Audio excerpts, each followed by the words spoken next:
Tiga bencana akan menimpa umat Islam Indonesia karena satu hal, yaitu umat Islam Indonesia sudah tidak mau ngaji mendatangi para guru. Jika mayoritas penduduk suatu negara adalah umat Islam, tetapi umat Islamnya lari dari para ulama, tidak mau ngaji setiap hari, tidak mau memperdalam ilmu setiap hari, sehingga Al-Quran dan Al-Hadis tidak pernah dipelajari sama sekali. Al-Quran dan Al-Hadis disia-siakan, ditinggalkan, sehingga Al-Quran dan Al-Hadis akan melaknat mereka. Karena umat Islam sudah lari dari para ulama, tidak mau mengkaji ilmu-ilmu Islam, mereka hanya sibuk duniawi, maka akan ditimpa tiga malapetaka, akan ditimpa tiga bencana. Yang pertama, mereka akan kerja siang malam tetapi keberkahannya tidak ada. Keberkahan di dalam usaha mereka dicabut oleh Allah, enggak barokah sama sekali.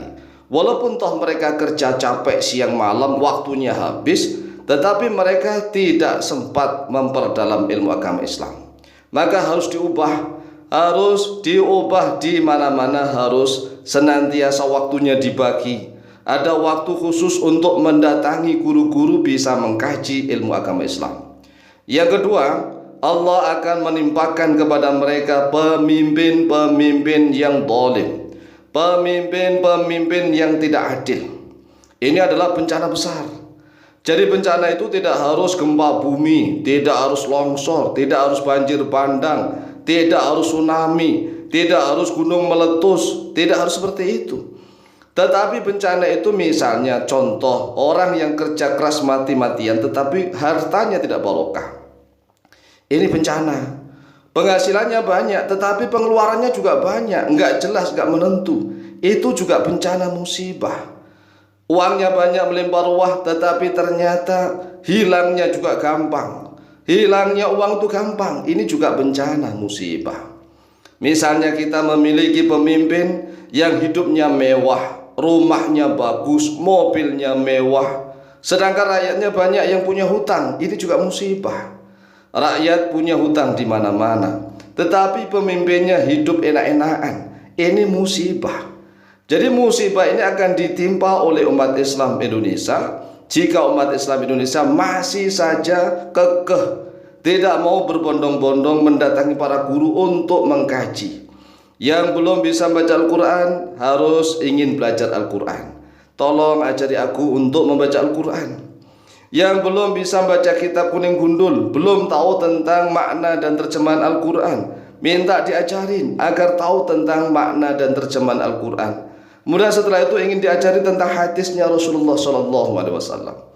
Dan jika umat Islam Indonesia ini masih saja meninggalkan ilmu Islam, maka sampai kapanpun mereka akan diuji oleh Allah, akan ditimpakan malapetaka, bencana, musibah. Yang pertama, yarfa'allahu al-barakata min kasbihim. Allah akan mengangkat keberkahan daripada usaha mereka. Usahanya keras banting tulang, peras keringat banting tulang setiap malam, bahkan mulai dari siang pagi siang malam. Tetapi Masya Allah hartanya juga habis-habis, tidak jelas untuk apa. Ini adalah bencana musibah. Sehingga manusia itu hanya kerja cari uang, tetapi hidupnya begitu-begitu saja sampai tua hingga mati. Naudzubillah tsumma naudzubillah. Kemudian bencana yang kedua, para penguasanya, para pejabatnya hidupnya mewah-mewah, rumahnya mewah, kemana-mana ada fasilitas dari negara. Uang itu pajak rakyat dikumpulkan dipakai kemewahan oleh mereka. Tetapi rakyatnya Masya Allah masih banyak yang pengangguran, masih banyak yang belum punya penghasilan, bahkan masih banyak yang punya hutang sana sini. Ini adalah bencana musibah. Nah, kalau masyarakat Muslim Indonesia ini masih belum sadar bareng-bareng, maka selamanya Indonesia ini akan seperti ini. Kerja, nggak ada waktu untuk ngaji. Sehingga sampai tua akhirnya mati menghadap Allah Azza wa Jalla, enggak memiliki bekal sama sekali. sudah terlanjur mati, ingin kembali ke dunia nggak bisa. Yang kedua, pemerintahnya, penguasanya hanya mikir kelompoknya masing-masing, nggak pernah terjun langsung ke daerah-daerah, ke masyarakat tanpa ada pengawalan. Seandainya ada pengawalan itu ya cuma satu atau dua pemimpin yang benar-benar belusukan tanpa ada pencitraan, yang benar-benar keluar masuk kampung penduduk dikawal oleh 2 orang saja. Malam-malam kemana, tiba-tiba di mana, menemui rakyat, yang di mana-mana rakyat ditemui, dikasih uang, dikasih dana, yang punya hutang dicari-cari. Inilah pemimpin yang adil. Tetapi kalau pemimpin yang dipuja-puja, sedangkan rakyatnya masih banyak yang punya hutang di mana-mana, ini keblinger, namanya keblinger. Mengapa keblinger? Karena memang mayoritas rakyat Indonesia itu beragama Islam. Tetapi yang belum bisa membaca Al-Quran tetap tenang saja, tenang-tenang saja, santai-santai saja, merasa nggak berdosa sama sekali. Padahal Allah sudah kirim surat cinta berupa Al-Quranul Karim. Mengapa belum bisa membaca Al-Quran tetapi tenang-tenang saja, nggak merasa berdosa? Maka Allah akan menimpakan 3 bencana kepada umat Islam jika seperti ini. Sebenarnya standar minimal bagi setiap orang Islam itu 1, bisa membaca Al-Quran dengan fasih dan benar. Karena Al-Quran adalah pedoman hidup kita. Lalu mengapa kita mengaku Al-Quran sebagai pedoman hidup tetapi ternyata membacanya saja nggak bisa? Lalu bagaimana bisa menjadikan pedoman hidup? Jadi ini standar dasar, harus pandai, fasih, lancar membaca Al-Quranul Karim. Standar dasar yang kedua, setiap umat Islam rajin sholat fardu 5 waktu. Ini saja, bisa lancar, fasih membaca Al-Quran dan rajin sholat fardu 5 waktu. Jika dasar yang paling dasar ini umat Islam mayoritas di Indonesia masih belum bisa, tetap saja Allah akan menguasakan mereka pemimpin-pemimpin yang zalim. Lihat di dalam surat Al-An'am ayat 129, qala Allah azza wa jalla, a'udzu billahi minasyaitonir rajim, wa kadzalika nuwalli ba'dadh dhalimina ba'dha.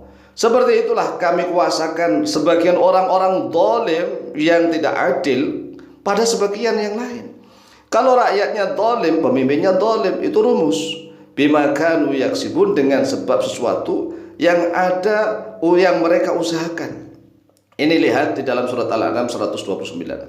Wa qala Nabi sallallahu alaihi wasallam, dan telah bersabda oleh Nabi Muhammad sallallahu alaihi wasallam, sayati zamanun ala ummati yafirruna minal ulama wal fuqaha fayabtalihimillahu bi 3 baliyatin.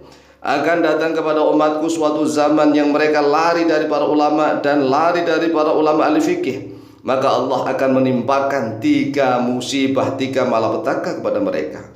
Ulaha yarfa'ullahu barakata min kasbihim, wa thaniyatu yusallitullahu alaihim sultanan zaliman, wa thaniyatu yakhrujuna minad dunya bighairi imanin. Musibah yang pertama, mereka akan diangkat keberkahannya oleh Allah dari usaha mereka. Usahanya nggak berkah sama sekali. Dan yang kedua, Allah akan memimpinkan kepada mereka pemimpin-pemimpin yang zalim, sultanan zaliman. Yang ketiga, naudzubillah tsumma naudzubillah, mereka akan keluar daripada dunia ini tanpa iman. Inilah ujian yang paling berat yang terakhir. Kalau sudah keluar dari dunia ini tanpa keimanan, berarti murtad, menjadi orang yang kafir. Naudzubillah tsumma naudzubillah. Lihat di dalam kitab Nasha'ihul Ibad yang disusun oleh Syekh Muhammad Nawawi bin Umar Al-Bantani. Demikianlah semoga menjadi renungan kita bersama. Yang belum bisa baca Al-Quran, ayo mari datangi guru. Yang belum paham tentang Al-Quran, mari datangi guru untuk memahami Al-Quran Al-Karim. Semoga manfaat dan barakah. Wallahu ta'ala a'lamu bishawab.